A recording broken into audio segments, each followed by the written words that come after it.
Hello and welcome to Supervisor Tips and Tricks. Are you new to Supervisor? Not sure how to get started?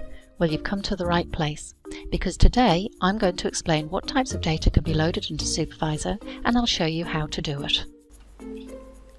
There are two types of data that can be loaded into Supervisor: point data, for example drill holes, and block models, which are referred to as block data.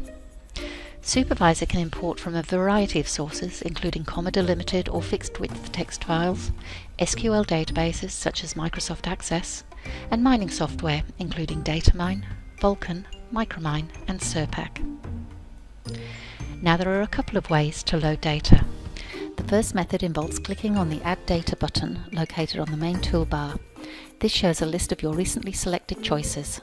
After you've selected the format of the source file, a standard Open dialog window will appear, from which you can select the file you want to load. The second method allows you to select from all source file types by right-clicking on the top folder of the data tree. Select Add, and then the type of data you want. I'm going to load a Datamine drill hole file.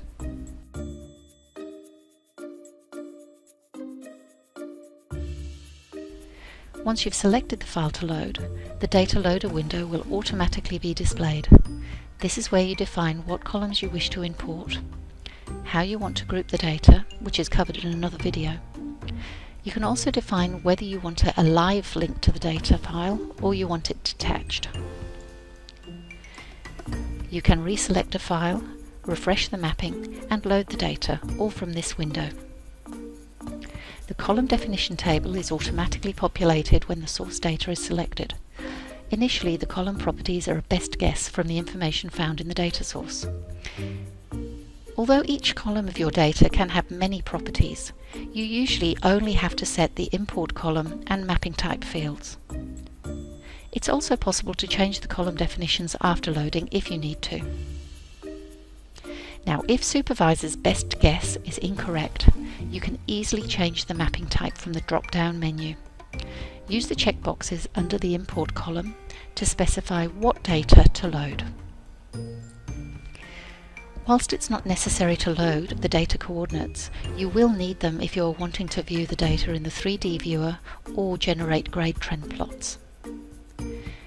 You can also create new data fields either before or after loading. If you are interested in finding out how to create these fields, then look up the video on creating new data fields.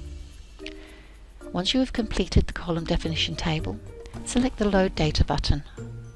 You will see a second folder appear in the data tree with the name of the source file, and under this folder each component that you have loaded. Now you've mastered the basics, check out our other videos related to loading data. And don't forget to let us know if you found this video useful by clicking like. For more information, or to make suggestions for other tips and tricks videos, click on the link below.